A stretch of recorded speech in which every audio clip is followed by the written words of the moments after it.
Morning all. So നമ്മൾ കഴിഞ്ഞ ക്ലാസ്സുകളിൽ എടുത്തുകൊണ്ടിരുന്ന അമെൻമെൻ്റ് എന്ന് പറയുന്നത് 101ാമത്തെ കോൺസ്റ്റിറ്റ്യൂഷണൽ അമെൻമെൻ്റ് എന്താണെന്നുള്ളതായിരുന്നു. അതിൽ ഓൾറെഡി 2 ടോപ്പിക്സ് നമ്മൾ കവർ ചെയ്തിട്ടുണ്ട്.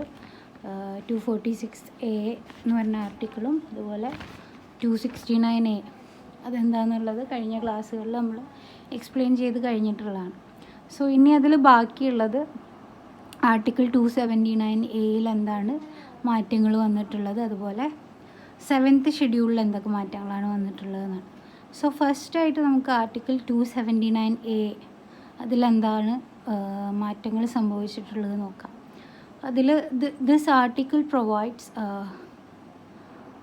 for constitution of a GST council by president within 60 days from this act coming into force. അതായത് നമ്മൾ GST കൗൺസിലിനെ പറ്റിയിട്ട് പഞ്ചായത്തി രാജ് സിസ്റ്റം അല്ലെങ്കിൽ ആ ഒരു ചാപ്റ്ററിൽ നമ്മൾ പഠിച്ചിരുന്നു GST കൗൺസിൽ എന്ന് പറയുന്നത് എന്നാണ് നിലവിൽ വന്നതെന്നുള്ളത്. സോ അതാണ് ഈ പറഞ്ഞ 279A ആർട്ടിക്കിളിൽ പറയുന്നത്. അതായത് വിത്തിൻ 60 ഡേയ്സിനുള്ളിൽ ഈ പറഞ്ഞ ആർട്ടിക്കിൾ വന്നതിന് ശേഷം വിത്തിൻ 60 ഡേയ്സിനുള്ളിൽ എന്തുണ്ടാവണം, GST കൗൺസിൽ എന്ന് പറഞ്ഞിട്ടുള്ളൊരു ബോഡി എന്ത് ചെയ്യണം, force came into force അല്ലെങ്കിൽ കമ്മിങ് ഇൻ ടു ഫോഴ്സ് അതിനെ കൊണ്ടുവരണം എന്നാണ് പറഞ്ഞിട്ടുള്ളത്. പിന്നെ the GST council will constitute the following members. GST കൗൺസിലിൽ ഉണ്ടാവുന്ന മെമ്പേഴ്സ് അത് നിങ്ങൾക്ക് അറിയുന്നതായിരിക്കും, നമ്മൾ പഠിച്ചതാണ് എങ്കിൽ കൂടി ഒരു പ്രാവശ്യം കൂടെ റിപ്പീറ്റ് ചെയ്യണം. അപ്പം നിങ്ങൾ പഠിച്ച കാര്യം ഒന്നും കൂടെ ഓർക്കാനായിട്ട് ഹെൽപ്പ് ചെയ്യും. സോ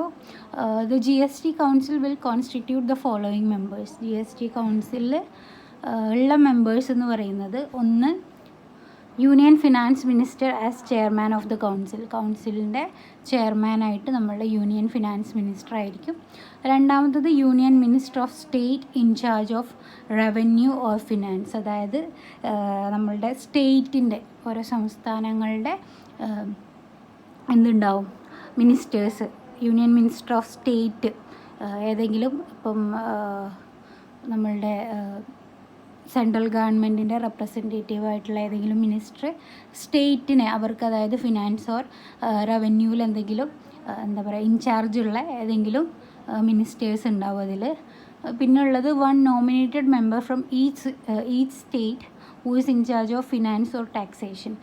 ഈ പറഞ്ഞ ഫൈനാൻസിലോ അല്ലെങ്കിൽ ടാക്സ് റിലേറ്റഡ് ആയിട്ടുള്ള കാര്യത്തിൽ മെമ്പറായിട്ടുള്ള ഏതെങ്കിലും ഒരു വ്യക്തി, അതായത് ഓരോ സ്റ്റേറ്റിൽ നിന്നുള്ള ഒരു വ്യക്തിയും ഈ GST കൗൺസിലിലെ മെമ്പറായിട്ട് ഇരിക്കും. The GST council will be empowered to take decisions on the following. കുറച്ച് കാര്യങ്ങളുടെ രീതിയിൽ, അതായത് താഴെ പറയുന്ന കുറച്ച് കാര്യങ്ങളുടെ ബേസിസിലായിരിക്കും GST കൗൺസിൽ എന്ത് ചെയ്യുക, അവരുടെ ഡിസിഷൻസ്, തീരുമാനങ്ങളൊക്കെ എടുക്കാൻ ചാൻസ് ഉള്ളത്. സോ അതിൽ first the taxes, cesses and surcharges levied by the union, the states and the local bodies which may be subsumed in the goods and service tax. അതായത് നമ്മൾ ഇപ്പം ലോക്കൽ ബോഡീസ്, നമ്മളുടെ പഞ്ചായത്ത് ആയിക്കോട്ടെ, municipality ആയിക്കോട്ടെ, even state ആയിക്കോട്ടെ, സംസ്ഥാനം ആയിക്കോട്ടെ, union ആയിക്കോട്ടെ, അതിൻ്റെയൊക്കെ ടാക്സുകൾ, അതുപോലെ സെസ്സ്, സർചാർജസ് ഒക്കെ ഉണ്ടല്ലോ, ഏതെങ്കിലും പ്രൊഡക്റ്റിൻ്റെ ടാക്സ്, സെസ്സുകൾ, അങ്ങനെ സർചാർജസ് എന്നൊക്കെ പറഞ്ഞിട്ടുള്ള കാര്യങ്ങളൊക്കെ എന്തിൽ പെടും എന്ന് പറയുന്നത്, ഗുഡ്സ് ആൻഡ് സർവീസ് ടാക്സിൽ പെടും എന്നുള്ളതാണ്. അതായത് അതിൽ ഡിസിഷൻസ് എടുക്കുന്നത് ആരാണ്, GST കൗൺസിലാണെന്നാണ് ഒന്നാമത്തെ പോയിന്റിൽ പറയുന്നത്. രണ്ടാമത്തേൽ the goods and services that may be subjected to or exempted from the goods and services tax. അതായത് സർവീസസ് ടാക്സിൽ നിന്ന്, നമ്മളുടെ GST ടാക്സിൽ നിന്ന് ഒഴിവാക്കപ്പെട്ടത് ഏത് അല്ലെങ്കിൽ ഉള്ളതേത്, ആ ഡിസിഷൻസും, അതായത് ഏതൊക്കെയാണ് GSTയിൽ പെടുക, ഏതൊക്കെ GSTയിൽ പെടില്ല എന്നുള്ള ആ ഒരു ഡിഫറൻസിയേഷൻ നടത്തുന്നതും GST കൗൺസിലായിരിക്കും. പിന്നുള്ളത് the rates including floor rates with bands of goods and services tax. ഇതിലെ ടെക്നിക്കൽ ടേംസ് ഉണ്ടല്ലോ, ഫ്ലോർ റേറ്റ് എന്നൊക്കെ പറയുന്നത്, അത് ഇത്തിരി ഇക്കണോമിക്സ് റിലേറ്റഡ് ആയിട്ടുള്ള ടേംസുകളാണ്. അതായത് ഇവരുടെ ഓരോരോ പ്രൊഡക്റ്റുകൾക്ക് ഓരോരോ രീതിയിലുള്ള ചാർജസ് ഉണ്ടല്ലോ, അപ്പോൾ അതിനെയാണ് പറഞ്ഞിട്ടുള്ളത് ഇൻക്ലൂഡിങ് ഫ്ലോർ റേറ്റ്സ് എന്ന് പറയുന്നത്. അതായത് ഓരോ ഗുഡ്സ് ആൻഡ് സർവീസസിൻ്റെ പല രീതിയിലുള്ള ഓരോ ചാർജസ് ഉണ്ട്, അതൊക്കെ അതിനെ ഡിഫറൻഷിയേറ്റ് ചെയ്തിട്ട് അതിനെ റേറ്റ്സ് കൺക്ലൂഡ് ചെയ്യുന്നത് ഈ പറഞ്ഞ GST കൗൺസിലായിരിക്കും.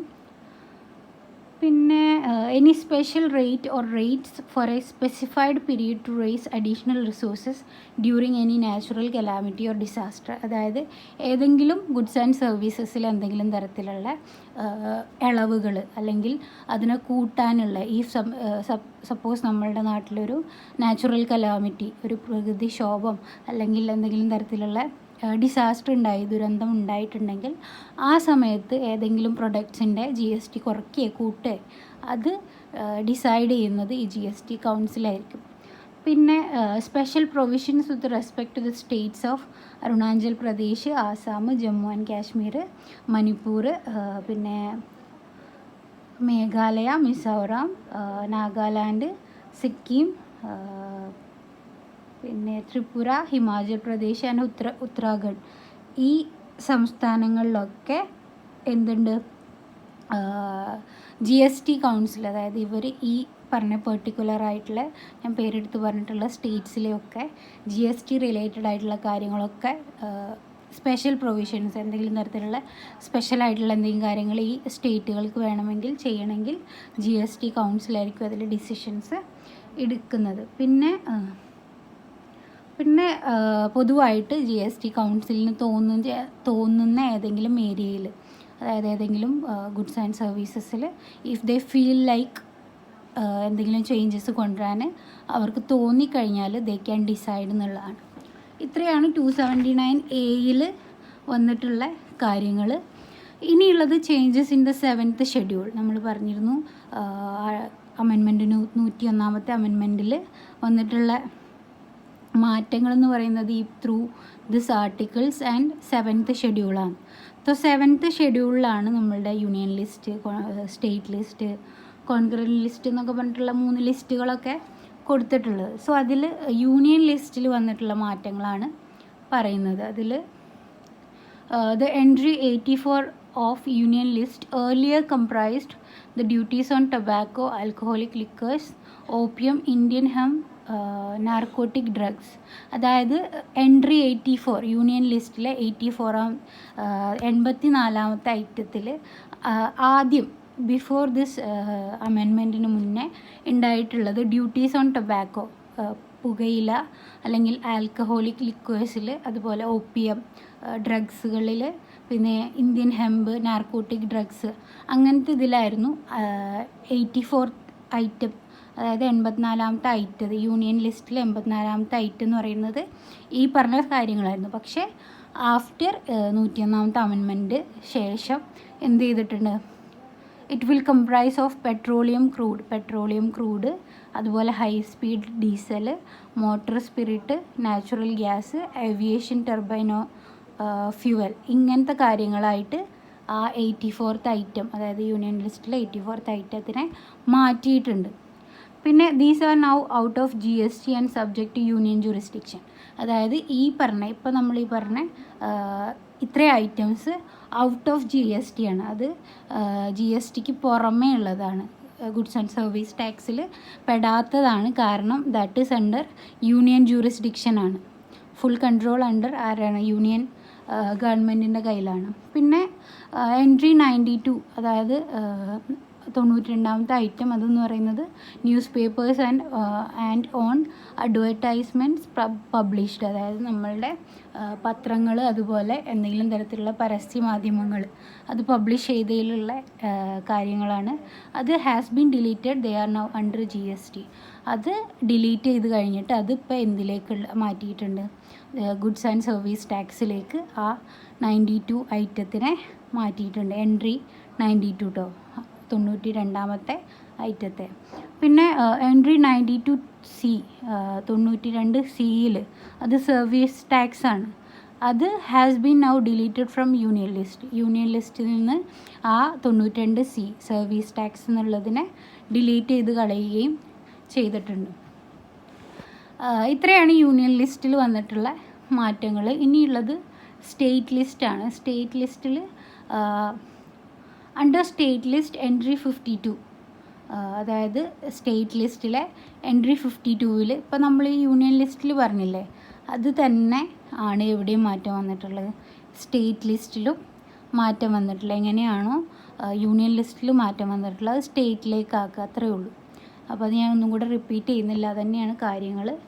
അപ്പോൾ ഇത്രയാണ് എന്തിലുള്ളത് 7th ഷെഡ്യൂളിൽ ഉള്ളത്. സോ ഐ ഗെസ് നിങ്ങളുടെ ഈ പറഞ്ഞ 101ാമത്തെ കോൺസ്റ്റിറ്റ്യൂഷണൽ അമെൻമെൻറ്റ് ആക്ട് കംപ്ലീറ്റ് ചെയ്തിട്ടുണ്ട്. അതോടുകൂടി തന്നെ നമ്മൾ 3rd ചാപ്റ്ററും കംപ്ലീറ്റ് ആയിട്ടുണ്ട്.